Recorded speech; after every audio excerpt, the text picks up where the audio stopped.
Hi everybody, Kat here. Welcome to the channel. It's Tuesday morning. And we talk about the royal family a lot and what they're going through now, how they're going to solve the problems such as Andrew, Harry, and Meghan. What's going to happen, what's the future of the monarchy going to be. And sometimes it's good to try to figure out, to understand the monarchy now and what might happen in the future. Sometimes it's good to look back at the history of the whole thing to get an understanding of it. And so we can go all the way back to the first king of England. And Elphistan was crowned king of the Anglo-Saxons in 925 AD. And scholarly consensus positions him as the first true king of England. And then it goes down through time and all of that. And there's many notable English kings and queens down through time. But let's stop for a minute at Henry VIII, who ruled from 1509 to 1547. Now, he famously had 6 wives and sent 2 of them to the gallows. No, they weren't hung, sorry, they had their heads chopped off. They were executed, they were beheaded. During his reign, there was stirrings of what became the Reformation. And this began on October 31st, 1517, with the publication of 95 Theses by Martin Luther. Now, during this time, Henry splits from the Vatican because he needed to find a way. He wanted his first couple of wives. I think he got what do they call it in there, annulments from the Vatican for those marriages, but he needed to split from the church. So that was the birthing of the Church of England.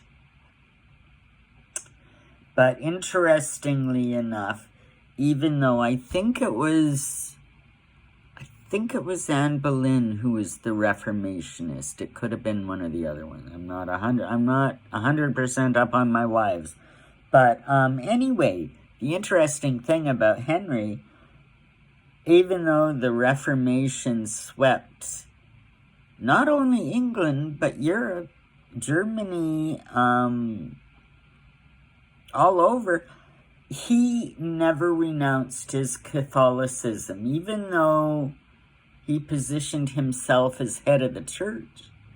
In time, the monarch became head of the church.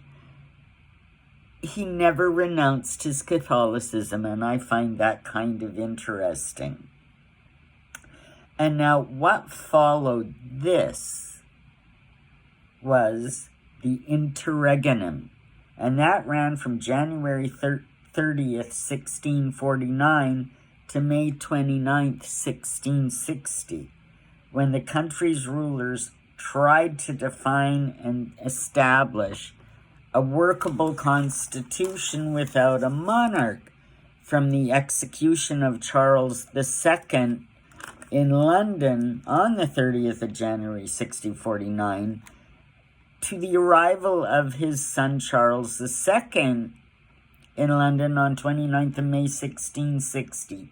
So the interregnum was all of 11 years, down through centuries. 11 years that Britain was without a monarch. And it didn't work well.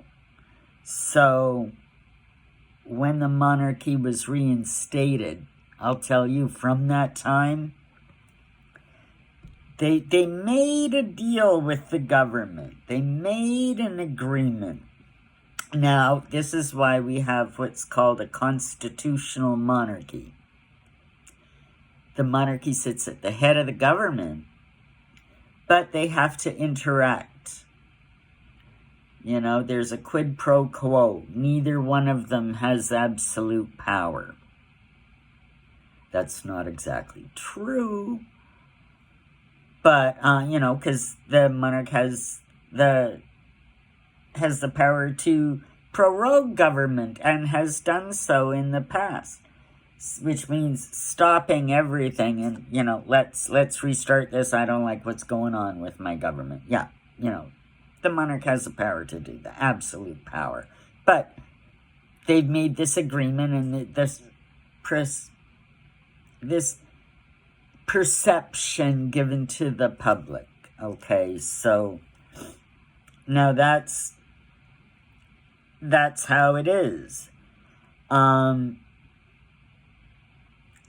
Since 1660, since the Restoration, the monarchy has had centuries now to really solidify their power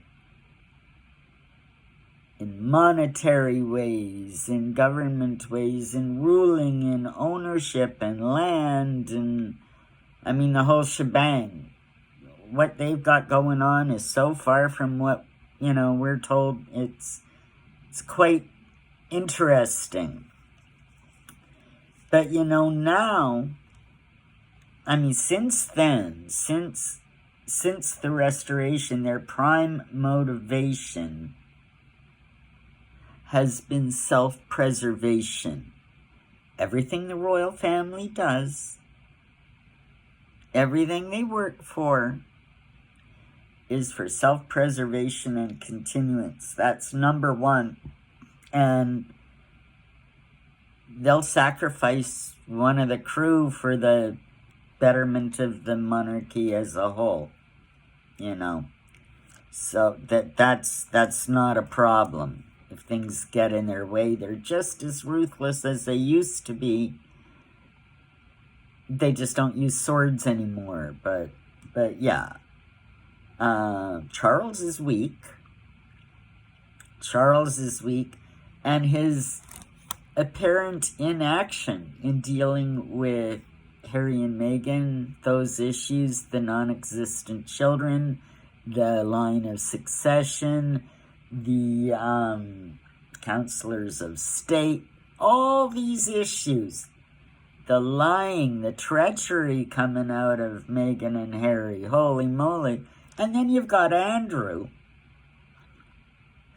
who we must say has never been convicted of anything, has certainly been knee-deep in a lot of scandal. A very, you know, financial scandal, messing about scandal. You know, if there's a scandal, Andrew's probably been attached to it. So he's a real albatross around the neck of the king. And this whole hubbub with Royal Lodge and trying to kick him out, there's easy solutions. And really, and I've said it before, Charles has all the power in the world. He can strip Harry and Meghan of their prince title, of their Duke and Duchess title. Mr. and Mrs. Henry Mountbatten Windsor, he's got the power to do it. He doesn't need, he doesn't need a letters patent, which is nothing more than an internal office memo. He doesn't need the government's approval or the government's insistence. It can be done. The reason they're having this theater and back and forth and telling you, oh, you need this and that, and it's all very complicated, is so that you will be deluded. You won't understand. They're obfuscating the issue here. Charles doesn't want to act. Even though all this stuff going on is damaging to the monarchy and could be even more damaging in the future. But you know what?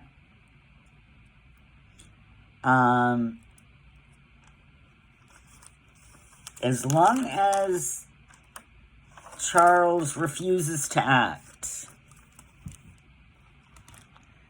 the weight of his decision, the weight of his decision is gonna weigh heavily as he begins to lose public support, as he begins to lose governmental support, Commonwealth support, despite the cancer.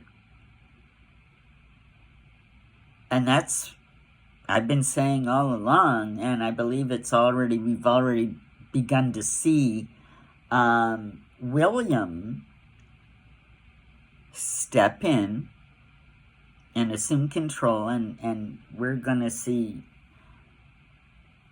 Charles step down.